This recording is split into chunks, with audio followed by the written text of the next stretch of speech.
اور میں پھر سے کیونکہ بار بار اپنی قوم کو یہ بتانا چاہتا ہوں کہ میں نے اس کو بتایا بھی تھا اور میں نے شوکت ترین کو بھی بھیجا اس کو سمجھائیں کہ اگر آپ نے حکومت کو، ہماری حکومت کو ڈی سٹیبلائز کیا، جو بڑی مشکلوں سے ایک بینکرپٹ ملک تھا جو ہمیں ملا تھا، آج وہ کوئی اخبار میں اشتہار آیا ہوا ہے جی کہ انہوں نے ڈیفالٹ سے بچا لیا پاکستان کو. یہ ابھی اسد عمر نے میرے سے پہلے آپ سے بات چیت کی تھی.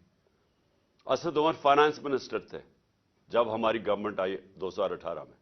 ذرا اسد عمر سے بعد میں پوچھیں کہ ہمارے اوپر کیا گزر رہی تھی جب ہمیں پتا چلا صرف $8 ارب کے ہمارے پاس ریزروز رہ گئے تھے.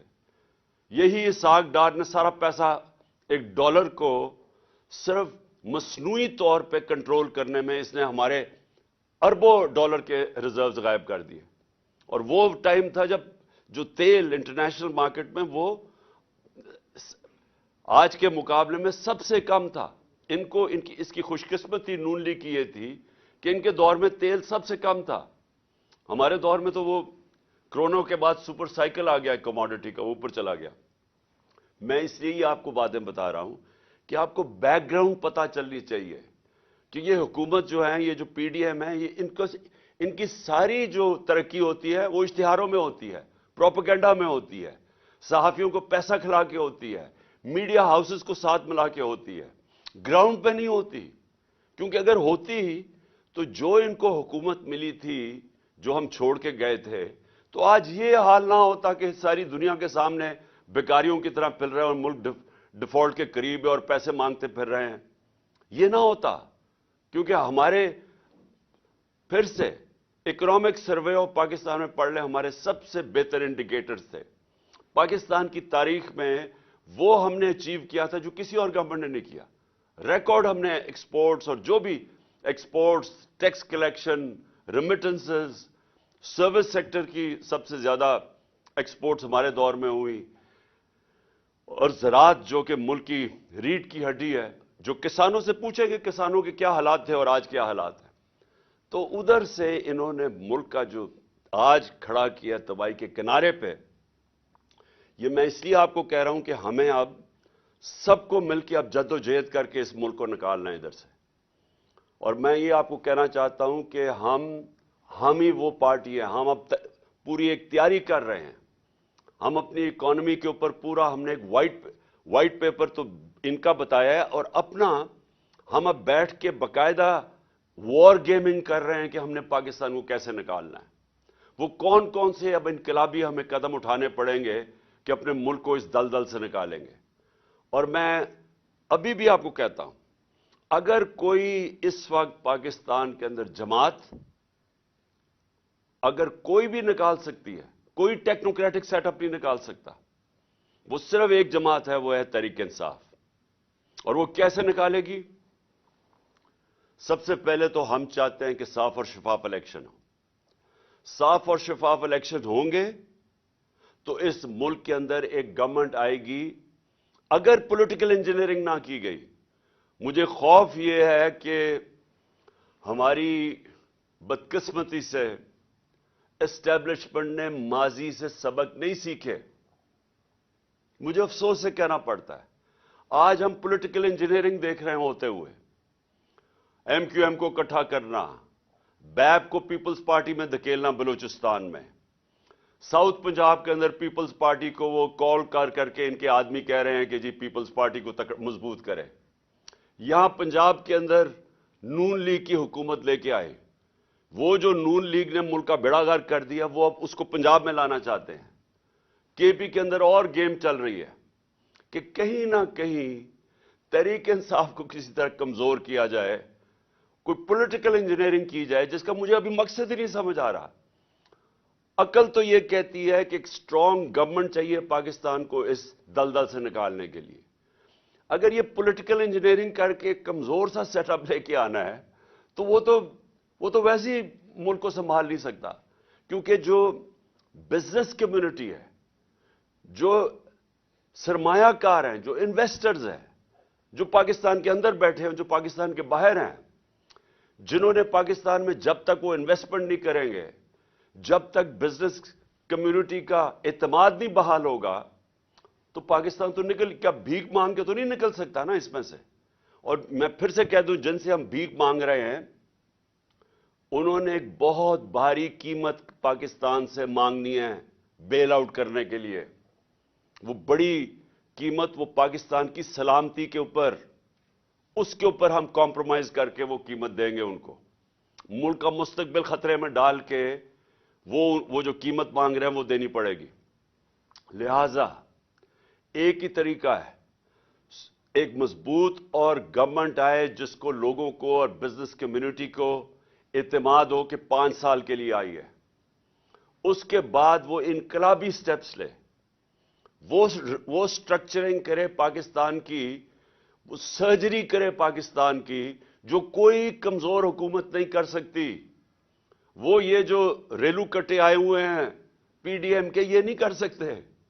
ان کو تو سارا وقت ڈر ہے. ان کا تو سب کو پتا چل گیا نا کہ مقصد کیا تھا, اپنی چوری کو چھپانا. پہلے یہ ملک کی تباہی کرتے ہیں پاکستان سے پیسہ چوری کر کے, پھر اس کی تباہی کرتے ہیں وہ ملک سے باہر منی لانڈرنگ کر کے, بڑے بڑے محلات اور بزنسز اور گھر لے کے, اور پھر تباہی کرتے ہیں اس چوری کو این آر او دلوانے کے لیے, ملک کو بچانے کے لیے. جو انہوں نے ابھی نیب امینڈمنٹس کیے ہیں, انہوں نے دروازے کھول دیے وائٹ کالر کرائم کے. اپنی چوری بچانے کے لیے انہوں نے کرپشن کو لائسنس دے دیا ہے, چھوٹی چوری کو نہیں. وہ جو پٹواری لیول کی چوری یا تھانے دار لیول کی چوری وہ نہیں, وہ تو لوگوں کو تنگ کرتی ہے, لیکن وہ ملک کو تباہ نہیں کرتی. ملک کو تباہ کرتی ہے وائٹ کالر کرائم.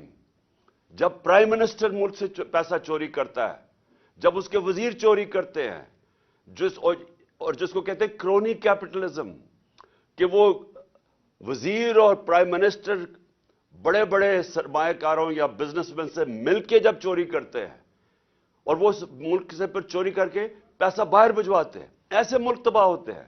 یہ صرف پاکستان کا مسئلہ نہیں ہے. یہ آج اگر آپ ساری دنیا کی ڈیولپنگ ورلڈ دیکھ لیں, ڈیولپنگ ورلڈ کا مطلب جدھر غربت ہے, وہ ساری دنیا کے ان ملکوں میں جدھر غربت ہے وہاں سب اس طرح کی چوری ہو رہی ہے. وائٹ کالر کرائم پکڑی نہیں جاتی وہاں, وہ پیسہ چوری کر کے باہر بھیجتے ہیں آف شور بینک اکاؤنٹس میں, لندن جیسے بڑے بڑے مے فیئر کے فلیٹس میں, ون ہائیڈ پارک جدھر کو کچھ 10 ارب روپے کا جناب شریف خاندان کے بیٹے کے گھر میں رہتا ہے. یہ چوری تباہ کرتی ہے قوموں کو. ڈالر کم ہوتے ہیں, روپے کی قیمت گرتی ہے, روپے کی قیمت گرتی ہے, مہنگائی آتی ہے, غربت بڑھتی ہے. جب آپ کا روپیہ گرنا شروع ہوتا ہے کوئی انویسٹ نہیں کرتا, وہ پیسے لوگ سارے ڈالروں میں رکھنے شروع ہو جاتے ہیں, ڈالرائزیشن آف اکانومی ہو جاتی ہے, انویسٹمنٹ رک جاتی ہے, بے روزگاری بڑھ جاتی ہے, مہنگائی بڑھ جاتی ہے, جو آج پاکستان میں ہو رہا ہے. تو اس لیے یہ جو وقت ہے, یہ وقت ہے جدوجہد کرنے کا. ہم ایک پرامن انقلاب بیلٹ باکس کے ذریعے لانا چاہتے ہیں. میں ساری ان قوتوں کو کہہ رہا ہوں جن کے پاس اس وقت طاقت ہے, میں آج آپ سب کو کہہ رہا ہوں کہ اگر آپ آج سب مل کے, سارے اداروں کو میں کہہ رہا ہوں کہ یہ پاکستان ہم سب کے ہاتھ سے نکل جائے گا. ہم اب سری لنکا سچویشن کے پہلے تو جب میں نے بات کی تھی 1 جون کے اندر ایک انٹرویو دیا تھا میں نے سبی ابراہیم کو, تو مجھے کہا تھا غدار ہے یہ. آج ساری دنیا وہ باتیں کر رہی ہے کہ ہم جا رہے ہیں ادھر جدھر سری لنکا کا مطلب یہ کہ لوگوں نے سڑکوں پہ اب آ جانا ہے. آٹے کی قیمت جدھر چلی گئی ہے اور آٹا مل نہیں رہا, وہ جو بیچارہ ایک آدمی کل آٹے کی لائن میں کھڑا ہو کے اپنی جان کھو بیٹھا ہے, یہ اب آگے مزید اور بڑھنے والا ہے. لوگوں کو کھانا جس ریٹ آٹا کی قیمت گئی ہے, ہمیں سب سے سوال پوچھنا چاہیے کون سی قیامت آ گئی پاکستان میں, کہ کیا اپریل میں کیا تھا, مارچ میں پاکستان کدھر کھڑا تھا اور آج کدھر کھڑا ہے, کیا ہوا ہے. ہم سب سے مشکل تو تیل کی قیمتیں تھی نا, تیل اوپر چلا گیا تھا. ہمارے دور میں 70-80 ارب ڈالر سے تیل کی قیمت چلی گئی تھی $110-115 تک. مشکل تو ہمیں وہاں پڑی ہوئی تھی, اب تو تیل نیچے آ گیا ہے. تو کیا یہ وجہ ہے کہ آج پاکستان میں قیمتیں بھی آسمانوں پہ چلے گئی ہیں, روپیہ بھی گر گیا ہے, انڈسٹری بھی بند ہو رہی ہے, آج 50 سال میں سب سے زیادہ مہنگائی ہے پاکستان میں اور بڑھتی جا رہی ہے. آج کوئی مجھے سمجھائیں کہ کیا وجہ ہے کہ پاکستانی دل مایوس ہو کے ملک چھوڑ کے جا رہے ہیں. 7.5 لاکھ پاکستانی چھوڑ کے ملک چلے گئے ہیں. امید ختم ہو گئی ہے. وہ جب ان لوگوں کی شکلیں دیکھتے ہیں اور دیکھتے ہیں کہ بدقسمتی سے ہمارے طاقتور حلقے بھی ان کے ساتھ کھڑے ہیں, لوگ تو مایوس ہو گئے ہیں پاکستان سے. تو یہ وقت ہے, یہ میں سارے اداروں کو کہہ رہا ہوں کہ یہ وقت ہے ملک کو سنبھالنے کا. یہ سب کے ہاتھ سے نکلنے والا ہے اور یہ سنبھالے گی ایک پولیٹیکل پارٹی جس کی جڑیں ہیں سارے پاکستان میں, جو کہ فیڈرل لیول کے اوپر واحد ایک پولیٹیکل پارٹی ہے جو ملک کو اکٹھا رکھ سکتی ہے. ہمارے دشمنوں کا ایجنڈا پورا ہو رہا ہے. یہ تو حکومت ایسی آئی ہے, یہ جو امپورٹڈ حکومت ہے یہ تو ایسی آئی ہے کہ ایک ایجنڈا پہ آئی ہے ملک کو تباہ کرنے کے لیے, اور ملک کو اپنے گھٹنوں پہ کرنے کے لیے, تاکہ ہم کمزور ہوں اور پھر ہم جو بیرونی ایجنڈا چاہتا ہے, ہمارے دشمن چاہتے ہیں کہ کمزور پاکستان کو ٹکڑوں میں کر دے, یہ تو اس طرف جا رہے ہیں ہم. یہ ہے وقت ایکشن لینے کا.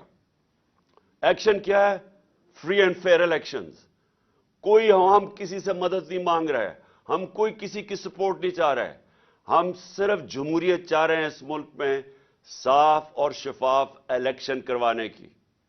یہ صرف ہماری ڈیمانڈ ہے پاکستان میں, اب نہیں. جب سے میری گورنمنٹ, بلکہ جب یہ سازش ہو رہی تھی میں نے تبھی الیکشن اناؤنس کر دیے تھے. ہمیں الیکشنز چاہیے. الیکشنز سے ایک ہی طریقہ ہے.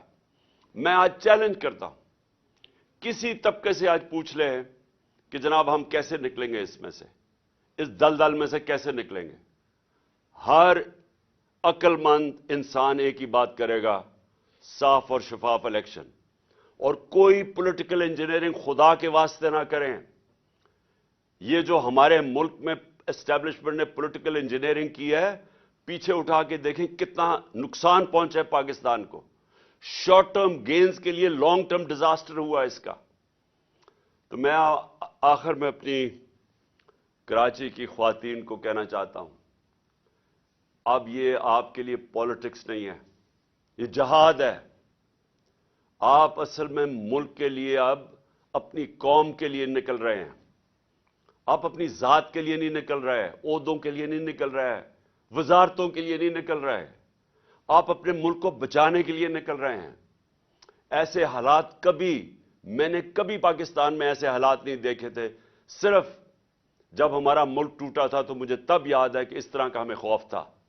یہ اس کے بعد اتنا بڑا کرائسس آ چکا ہے, اور یہ جتنی دیر یہ اوپر بیٹھے رہیں گے یہ کرائسس مزید بڑھتا جائے گا. کوئی کسی کے پاس حل نہیں ہے. انہوں نے ہر مہینے پاکستان نیچے گیا ہے. یہ جب سے آئے ہیں اب سے تب سے اب دیکھ لیں ہر اکنامک انڈیکیٹر نیچے جا رہا ہے, اور یہ سمجھ رہے ہیں کہ اشتہار دے کے شاید نکلائیں. اب وہ اشتہاروں کا بھی وقت چلا گیا ہے. اب سوشل میڈیا آ گیا ہے, سیاسی شعور آ گیا لوگوں میں. ہر چیز آپ کوئی چیز سٹیٹمنٹ دیتے ہیں, آدھے گھنٹے کے اندر سوشل میڈیا اس کو بے نقاب کر کے رکھ دیتا ہے. تو آپ کے لیے جہاد ہے.